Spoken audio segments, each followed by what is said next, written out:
and welcome to a new episode of the Computomics podcast. I'm very excited to have this special guest with us today, Michael Kotutwa Johnson, a Hopi Dryland farmer and assistant professor of Indigenous resilience at the University of Arizona.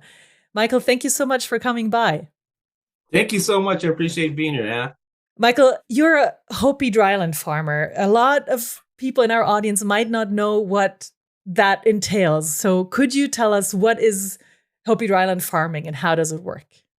Well, Hopi Dryland farming is a process. It's something we've been doing here on the Hopi Indian Reservation located in northern Arizona on a place called the Colorado Plateau. But basically, it's farming without any man-made irrigation systems. And so up at Hopi, we receive only about 6 to 10 inches of annual rainfall a year.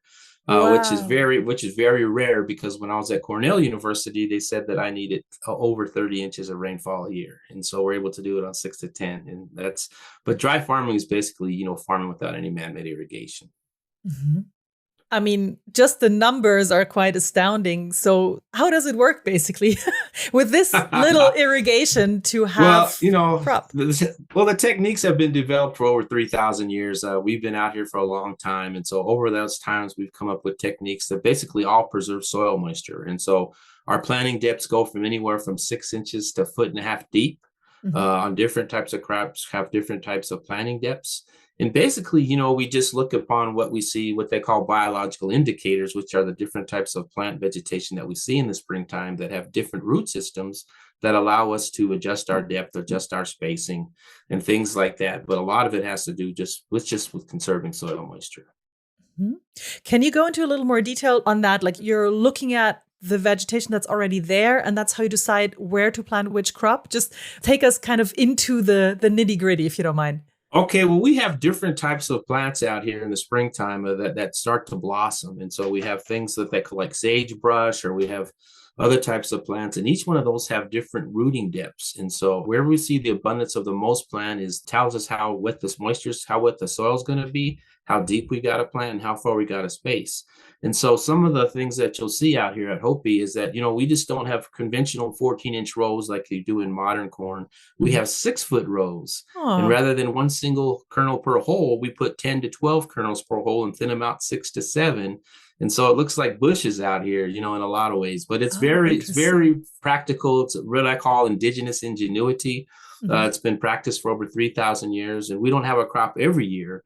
But what we do have, when we try to raise enough to last us at least 3 to 5 years seed-wise, so that we'll always have something and ready to go for a following year. And so it's just a very unique system. And I'm sure if people were to type in Hopi dry farming or my name, then they would see a lot more about what we're talking about here as far as the visual aspects of what I'm describing.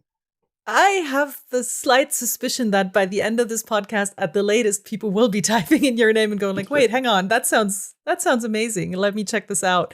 And we will use the time, obviously, to maybe show a few of those special approaches that you have because of that 3,000-year-old tradition, and also the area that you live in. Mm-hmm. 6 inches of irrigation really isn't a lot. So could you maybe explain, are there any advantages to this type of farming? I mean, obviously one we covered, as in it works for where you're at, but are there other advantages? Well, the advantages is the crops themselves. Here in the United States, we're the land of ultra-processed foods. We add all sorts of different things into our thing. But with our cropping system, the nutrient density, because we don't use anything like pesticides, herbicides, no soil amenities like nitrogen, potassium, and phosphorus, it takes up all those things that are coming into our field in a good way. So the nutrient density is about 10 times higher than the typical corn that we would buy here in the supermarket. And so that's off the charts. But not only that, our fields are only about 1 acre to 2 acres apart. So we're not eroding the land. We're taking care of the land like it should be. And like I like to always say, Hopi's a place where we plant corn and other crops to fit the environment, and we never manipulate the environment to fit the crops. Mm-hmm. And I think that's one of the most important things we could do from this perspective.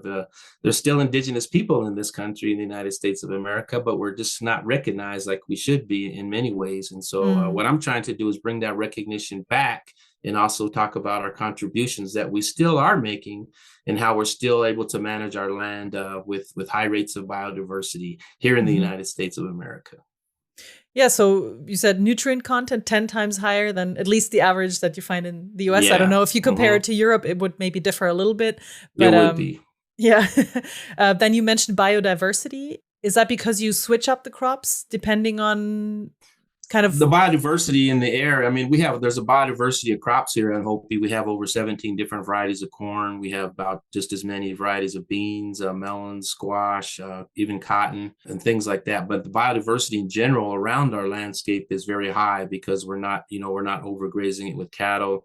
mm, And we just take out little niches of the environment that are friendly. So when we have windstorms or rainstorms, we're able to not let the soil just erode. We're able to capture all that and keep it down so that we're able to have a crop. And so it's just a very good management system that we've developed over the last 3,000 years. And so the biodiversity is mhm. well and thriving. In fact, here in the United States, I believe we sit on about 5 or 10% of key biodiversity areas in the United States, despite only now living on 2% of the land. And so it's just an Wow. amazing thing that we're doing here in Indian country, they call it. For sure. I connected with when you said system just now, because it isn't just one thing that you do, it's an entire system. Mm-hmm. We covered a little bit, the planting side, like the rows that you plant, what type of crops, what other parts of the system would you say make it work as a whole?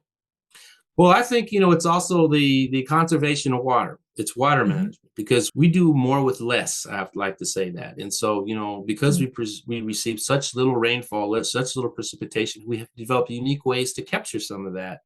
That would allow us to be channeled into our fields through different mechanisms that would, when it does rain, to funnel into our fields, to flood our fields, which is good. Because you have to understand that, we don't receive rainfall from the time that we plant, which is usually May, all the way up until the end of July. So we have like 4 months without any precipitation, but yet we're still producing crops, and I Hmm. think that's the main thing. But it's really about water conservation, land conservation, things like that, crop conservation. That's all that's put together. It's a true form of regenerative agriculture. But the Hmm. thing that makes our system of regenerative agriculture a little different is that it's tied directly into our faith, into our ceremonial and belief system.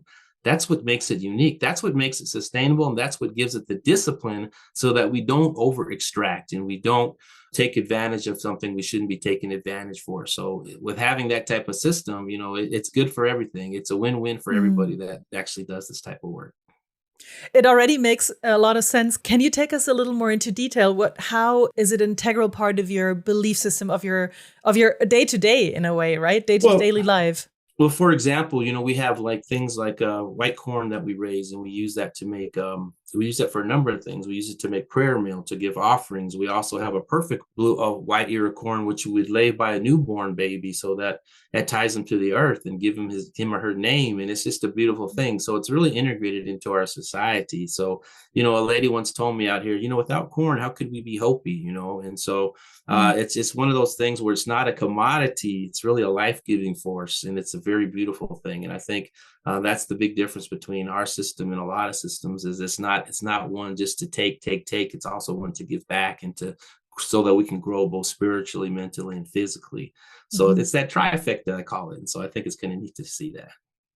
Yeah, and I do think that's an interesting. Usually, it's easier for people to maybe understand if you're coming from a different system, the physical parts, like you were saying. The examples you already mentioned.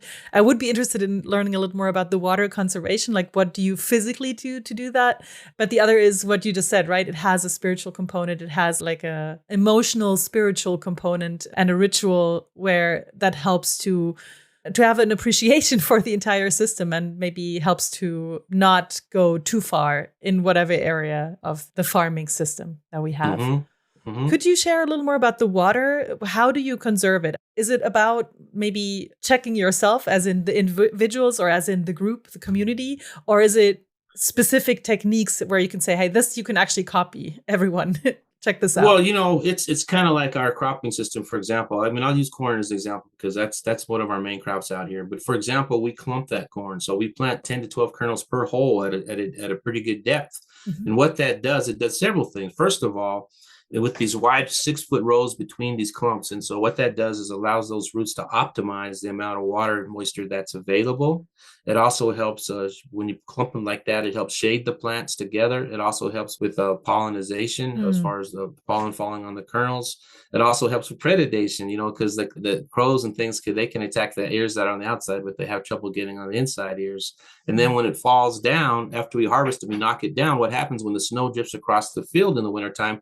It piles up on those clumps, right? And so the following year, we plant in between those rows because that's where the moisture is at. And that's what I mean by conserving it. So we Mm. value water as part of our life. It's an integral part of our life that we do. And so it's just a very unique system out here.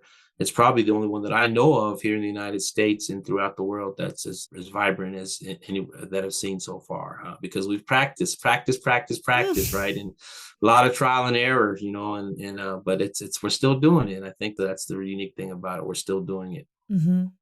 Have you seen, so I mean, obviously climate change is the topic and has been for a good while.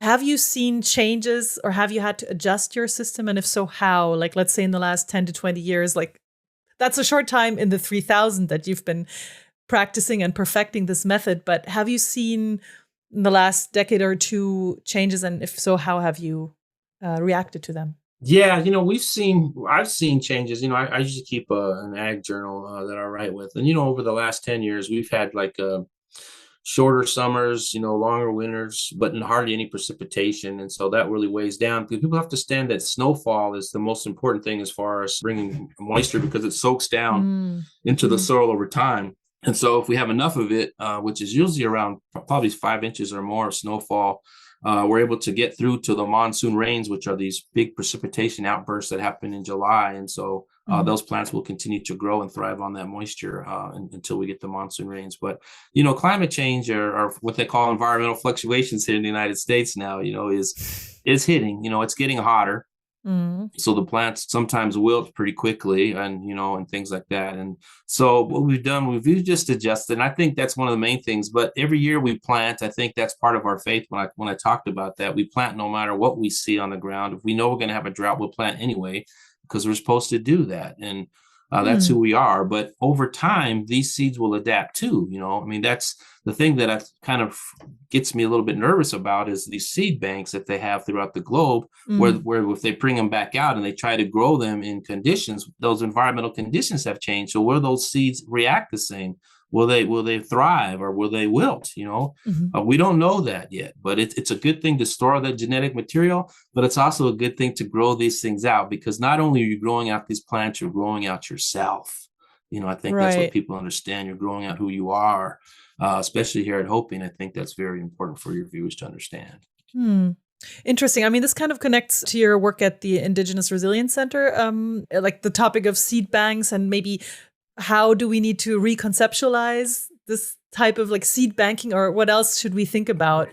Well, my whole thing at the Indigenous Resilience Center is I have this vision here called the revitalization of the American Indian food system. And that means trying to make indigenous people healthy again here in the United States and hope they'll carry it throughout the globe. Our food policy seems to carry throughout the globe, and some of them aren't really that great, I don't think. But for the most part, it's just about, cutting down rates of diabetes. Like, for example, here on one of the reservations in southern Arizona, they have an 80% diabetic rate. So 80% of the Whoa. population has diabetes, right? Why is that? Because it's the food that they've been eating or they have been given. Where they should be raising their own food, but it's hard to raise your own food sometimes because you have to have the resources available to do that. You have to go through a number of tests that our federal government asks you to do to make sure you get it into the food system. And so I'm just trying to level the playing field and bring true equity to our food system here in the United States so that we can combat some of those things that make our own people sick here in the United States. So hope that makes sense a little bit. Oh, totally. I mean, food is it's usually part of a bigger discussion, right? Like social inequities. And I think this probably would go too far to go into the history in the United States and to the rot history that we're hitting there. But I think and especially thinking of our audience too, I think it's very interesting to see your story and what you're doing there, but also to think of we can learn so much from you guys, what you're doing, 3,000 years of tradition, and also what you just said with the seed banks are very important, but maybe they neglect the aspect of, okay, but the seeds don't get to practice. They don't get to practice in their homes anymore, in a way, right? And Nope. you don't get to practice maybe necessarily with those seeds. So if we cover that, like, what's your idea there? Maybe how can we add to the idea of seed banks with an addition to the system? Well, I think, adding to seed banks and, within the system, I think it's just, a lot of times I think we just need to keep trying to raise these things out. We need to plant them every year. So they do adapt to the climate and they do adapt to things that may cause barriers for them. But I think it's just also that familiarity that we have as human beings. I think sometimes we forgot where food comes from, and things like that. Not all food comes from seeds, of course, but, a majority of it did.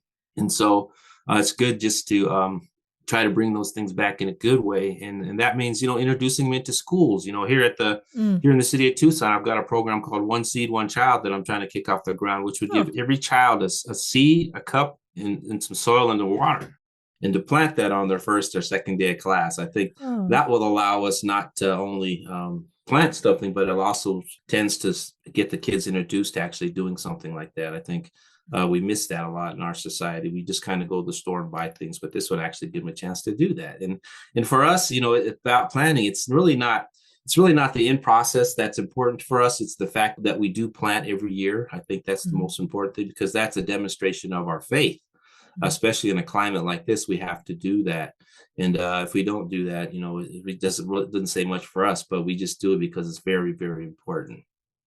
And as you said earlier, you might have a year or even two where you don't have the crops that you're hoping for.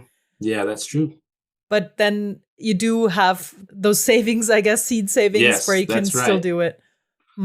That's right. And I think that's important. I think, one of the things that, I was told when I was building the house that you see behind me a little bit, it was just to put seeds in the plaster when I plaster my home. And I was asking the guy who told me to do that, why do we do that? And he says, when we had these 200-year droughts, we wanted to feel good. So we put that in our thing. And then we'd always remember that we had food in the house. Right. And so I think that's kind of the important thing. It's not only a physical thing, but it's also a psychological thing. I think, here in America, for example, during our last big farm bill, which is our federal policy to try to help the farmers out, we had to put around $16 million away to prevent farmer suicides. Because they just didn't have the wherewithal when their business collapsed on what to do. And so we're just trying to help them out that way here in the United States. And so, but with our Hopi system, it's all integrated into our thing. It's all the physical, the psychological, it's integrated into our system, where it makes it really complete and really beautiful. That doesn't bring just a burden, but it also brings help. And I think that's the important thing we need to realize. And that's what makes Indigenous systems unique throughout the globe is that type of relationship. Not only do we have with each other, but we have with our systems that we're actually growing. I'm really connecting to what you're saying, but I can also imagine you face a lot of doubt or criticism when it comes to people saying, well, that might work in your, like Hopi, like kind of your little community up there, that people come with that kind of attitude. But what about, like we're in a globalized system, we need to produce, we're talking different games here. I'm sure you face that kind of response. What do you say to those people? I always say that, it's just, I always say that, our system's not perfect. It does fail, but I always have to come back to, this climate change and all this stuff was not the fault of Indigenous people. We didn't cause all these things. And so a lot of our food systems that could adapt can adapt because they're no longer being grown anywhere, right? And so when you always get this thing about we've got to feed, how can your system feed 7 billion people in Africa? Well, it can't, but I guarantee that system that was there before it was put under the ground and taken away, I bet you could have. And so we have to think about things like that in the long run. But I'm not trying to basically have my system be adapted from place to place, but I would like to be adapted where some of our values that I have, some of our values such as reciprocity, sharing, things like that, planning for the future, things like that I think are important. Things that we seem to have forgotten in this global economy. We've forgotten the values of who we are as human beings. We forgot how to connect, how to share, how to tell stories. All these things are very, very important. It's like listening to your grandfather, you've got to listen, and talk, and you get to know things. But if we eliminate all those values, then what does that say for us as a people? Who are we talking to? Who are we sharing with? It's all about helping humanity in a way where we all can benefit from it, and not just the few that seems to be benefiting right now. And so it's about that. Now, I certainly don't want to talk socialism, because I'm not a socialist. I'm not really a capitalist. I'm more of a person who just likes to share things and tell stories and make people feel good, because sometimes when things aren't there, we need to have hope, right? And so that's what I try to bring: hope where there's little bit, and a light where it's dark. That's the kind of thing that I like to do. So, yeah. Yeah, our audience can't see your eyes shining as you say that, but I'm certain they can hear it in your voice. Michael, if people want to check out your work, where can they find you? We're going to make sure it's linked up in our show notes. Well, they can find me on Instagram, Dr. Hopi Farmer. That's a good spot. Or they can type in Indigenous Resilience Center. That's also at the University of Arizona. I don't have the website for that, but everybody we'll link to it. But everybody likes to have Dr. Hopi Farmer on Instagram, because that's where I post a lot of my pictures and things like that. But the articles and stuff that I write usually are posted on, the Indigenous Resilience Center, among other works that I do and things like that. But I'm always around, as they say, and I'm always here to help if anybody needs help. And someday, like I said, I was born in Frankfurt, Germany. I was only there in Munich for about 2 weeks, and I haven't been back there since I was born. And so it's good to get back there for a little bit. And someday I'll be able to go back there again, and hopefully I'll be able to, take us a battle like at the America House over there somewhere in Germany or Berlin or Munich, and spend about a semester there and get to know the people of Germany. So I just really appreciate actually being on this podcast today too. So thank you very much. Well, we appreciate you being here and sharing insights into your system. And I'm sure a lot of people will be typing already. We'll check you out. And if you do come visit, make sure you come by. We'd love to have you. Thanks, Michael. Thank you so much. I appreciate you guys. Thank you so much. Thank you for listening in today. Want to learn more? Then check out our show notes and more info on computomics.com. If you have questions or want to propose a next guest, please reach out to us at podcast@computomics.com.